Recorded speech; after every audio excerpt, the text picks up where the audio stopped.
श्री शिवाय नमस्तुभ्याम, हर हर महादेव, जय महाकाल। कैसे हैं आप सभी लोग। मात्र शमी के पौधे में आपको ये 3 चीजें चुपचाप डाल देनी है। आपके घर में जीवन भर धन संपदा बढ़ती रहेगी। अगर आपके जीवन में किसी भी तरीके का दुख चल रहा है, तकलीफ है, कष्ट नहीं खत्म हो रहा है, थक चुके हो, हार चुके हो, तो प्रदोष के दिन इस वाले उपाय को करना बिल्कुल मत भूलिएगा। पूज्य गुरु जी की कथा से सुन करके और समझ करके पूरे उपाय को बड़े ही आसान भाषा में आपको बताऊंगा। परंतु उससे पहले आप सबसे एक छोटी सी प्रार्थना, जो लोग पहली बार आए हैं चैनल को सब्सक्राइब जरूर कीजिएगा। वीडियो को लाइक करके देव आदिदेव महादेव जी का कोई सा भी प्यारा नाम कमेंट बॉक्स में लिखना मत भूलिएगा। इस पूरे वीडियो में हम लोग 3 महा उपायों के बारे में बात करेंगे, जो कि आपकी अलग अलग कामना पूर्ति के लिए सिद्ध होंगे। तो ध्यान से सुनते चले जाना, समझने की कोशिश करना। सबसे पहले बात करते हैं पहले वाले उपाय की, जो कि आपको शमी के पौधे में 3 चीजें डाल करके ये उपाय करना होगा।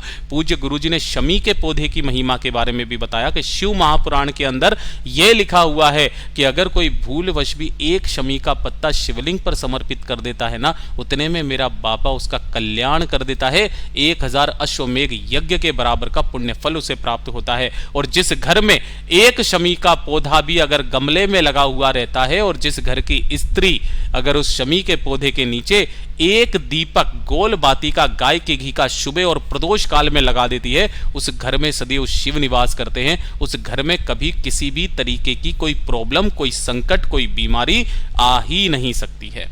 और एक शमी का पत्ता 52,000 ब्राह्मणों की साक्षी करवाता है। और इसी के लिए आपको उपाय करना है, जो पहला वाला उपाय है कि अगर आपके घर में सुख शांति समृद्धि नहीं है ना, बिल्कुल भी सुख शांति समृद्धि नहीं है, क्लेश बहुत ज्यादा हो रखा है, परिवार में धन की आवक आपके घर में रुक गई है, संपदा बढ़ ही नहीं रही है, परिवार की सत्ता कम हो रही है, तो जिस घर की स्त्री इस उपाय को करती है उसे इसी उपाय का 100 गुना फल मेरा बाबा प्रदान करके देता है।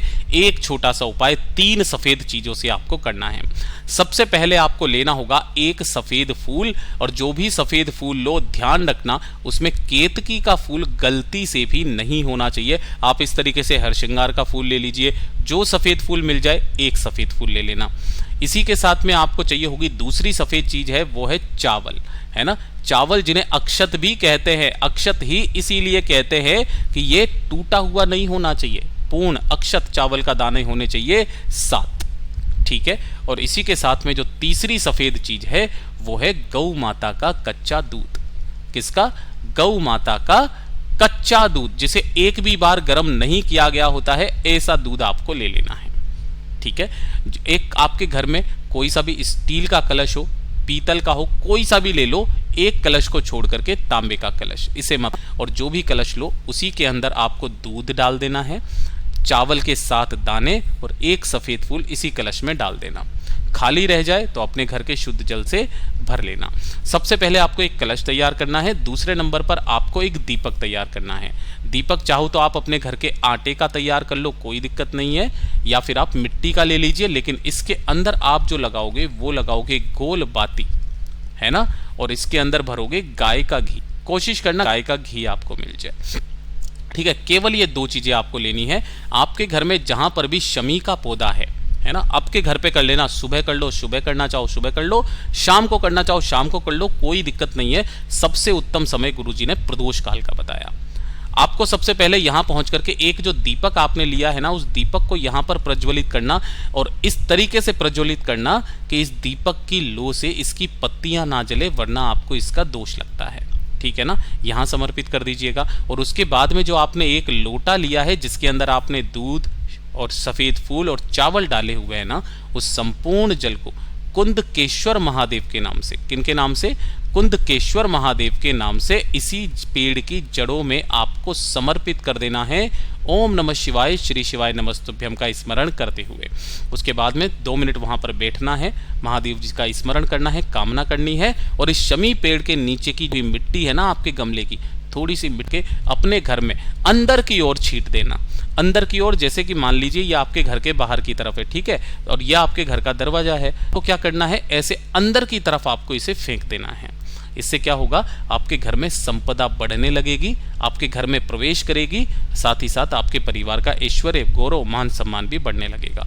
पूज्य गुरु जी का बहुत अद्भुत और अचूक उपाय है, जरूर कीजिएगा। बात करते हैं दूसरे वाले उपाय की। दूसरा वाला जो उपाय है ना, ये आपकी बड़ी से बड़ी कामना पूर्ति के लिए उपाय होता है, जो सिर्फ और सिर्फ प्रदोष के दिन किया जाता है।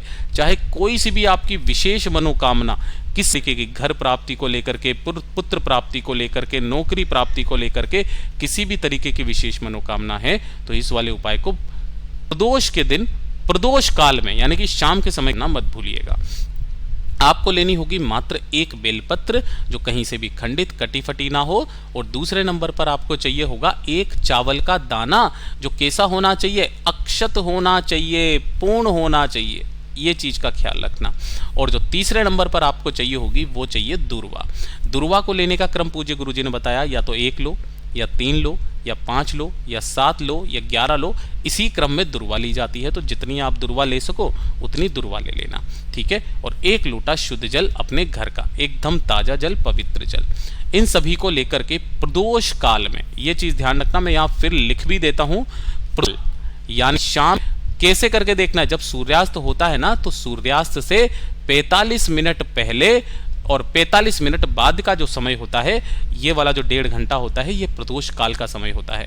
आप इंटरनेट पर देख सकते हो कि सूर्यास्त कब हो रहा है, ठीक है ना।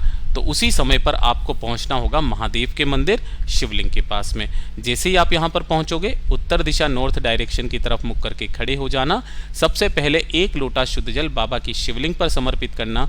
ओम नमः शिवाय, श्री शिवाय नमस्तुभ्यम पंचाक्षरी मंत्र या षडाक्षरी मंत्र का स्मरण करते हुए जब ये पूरा जल आपका समर्पित हो जाए, अपने दाहिने हाथ की हथेली पर एक चावल का दाना रखकर अपना नाम बोल महादेव की शिवलिंग के ठीक ऊपर आपको कर देना है। ध्यान रखना, चावल का दाना महादेव की शिवलिंग पर समर्पित करना है। और उसके बाद में जो आपने दुर्वा और एक बेलपत्र ली है, उसे इस क्रम में पकड़ना है कि जैसे कि ये वाली दुर्वा की डंडियां हैं, ठीक है, बेलपत्र को भी आपको ऐसे ही पकड़नी है कि उसकी भी डंडी इधर की तरफ में रहे, ठीक है। दोनों को उठाना और उठा करके शिवलिंग पर, जो माता अशोक सुंदरी का स्थान है, ये वाला है ना, कौन सा वाला, ये वाला जो माता अशोक सुंदरी का स्थान है, इसके ऊपर आपको ऐसे समर्पित करना है कि डंडियां रहेगी जलाधारी के तरफ, बीच वाली पत्ती का मुख शिवलिंग के तरफ में, ठीक है। ऐसे करके समर्पित कर देना और इन्हीं के ऊपर अपना दाहिना हाथ रख करके अपने हृदय की बात, अपनी कामना डायरेक्ट महादेव से कह करके चले आ जाना। फिर चाहे कैसी भी आपकी कामना क्यों ना हो, पूरी जरूर होगी। प्रदोष के प्रदोष करना स्टार्ट कर दीजिएगा। महीने में 2 प्रदोष आती है, दोनों ही प्रदोष को करना, ज़्यादा से ज़्यादा 3 महीना आपकी वो कामना जरूर पूरी होगी। पूज्य गुरु जी का बहुत अद्भुत और अचूक उपाय है, जरूर कीजिएगा। बात करते हैं तीसरे वाले उपाय की।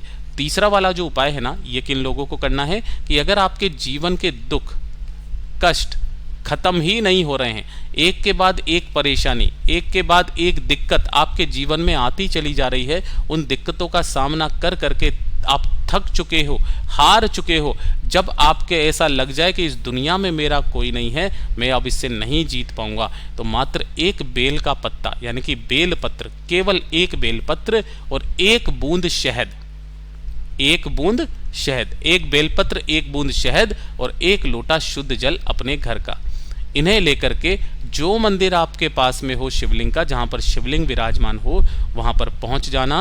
उत्तर दिशा, नॉर्थ डायरेक्शन की तरफ मुख करके आपको खड़े हो जाना है। यहां खड़े होकर के सबसे पहले आपने क्या करना है कि जो आपने एक बेलपत्र लिया है, इस एक बेलपत्र की जो ये डंडी है, नीचे की डंडी भी होना चाहिए, काफ़ी सारे लोग इसे तोड़ देते हैं, ठीक है ना। इस डंडी का ये जो नीचे का डूट रहता है ना, ये वाला, ये गणमान्य का स्थान होता है महाराज, है ना। 64 योगनिया विराजमान होती है इस बेलपत्र के अंदर। यहाँ पर आपको एक शहद की बिंदी लगानी है और इसी को जोड़ना है, जो मध्यस्थता शहद से जोड़ करके, पूज्य गुरुजी ने बोला मध्यस्थ में मतलब ये जहाँ पर तीनों पत्तियाँ जुड़ी हुई रहती है ना, ये वाली डंडी, यहाँ पर भी आपको शहद लगा देना है। ठीक है, शहद लगा करके अपना नाम और गोत्र बोल करके महादेव की शिवलिंग पर ऐसे समर्पित करना कि डंडी जलाधारी की तरफ हो, बीच वाली पत्ती का मुख आपकी तरफ हो। दोनों हाथों में उस कलश को पकड़ना और ओम नमः शिवाय श्री शिवाय नमस्तुभ्यम का स्मरण करते हुए इस बेल पत्र के ऊपर समर्पित कर देना। जो भी जल जलाधारी से बहता बहता नीचे की तरफ आए, अपने दाहिने हाथ में थोड़ा सा जल रोक करके उसके थोड़ा सा आचमन कर लीजिएगा, अपने ऊपर छींट लीजिएगा, प्रदोष के प्रदोष करना स्टार्ट कीजिए। फिर मेरा बाबा आपके दुखों को कैसे हरता है वो आप खुद ही देख लीजिएगा। पूज्य गुरु जी का बहुत अद्भुत और अचूक उपाय है, जरूर कीजिएगा। साथ ही साथ पूज्य गुरु जी ने एक और बताया था कि अगर आप चाहते हो जीवन में आपका मान सम्मान में वृद्धि हो, जिस जगह पर भी आप जाओ वहां पर आपका सम्मान हो, सब आपको पहुंच दे, मतलब कि आपकी बात को महत्व दे, आपको बड़ा समझें, आपके सबके सब वश में रहें, तो एक छोटा सा काम करना स्टार्ट कर दीजिए। एक लोटा शुद्ध जल बाबा की शिवलिंग के पास में लेकर के जाइए, जल को समर्पित कीजिए, ओम नमः शिवाय श्री शिवाय नमस्तुभ्यम का स्मरण करते हुए, और बाबा की शिवलिंग पर जो चंदन लगा हुआ है ना, बाबा की शिवलिंग पर लगे हुए चंदन की मात्र एक बिंदी अपने मस्तक पर लगाना प्रारंभ कर दीजिएगा। जिस स्थान पर जाओगे वहां आपका मान सम्मान होना तय है। पूज्य गुरु जी के ये सभी उपाय बहुत ही ज़्यादा खास और अद्भुत है, ज़रूर कीजिएगा। वीडियो पसंद आए तो लाइक ज़रूर करना, चैनल को सब्सक्राइब ज़रूर कीजिएगा। मैं आपसे मिलता हूँ अगले वीडियो में, तब तक के लिए ओम नमः शिवाय, हर हर महादेव, जय महाकाल।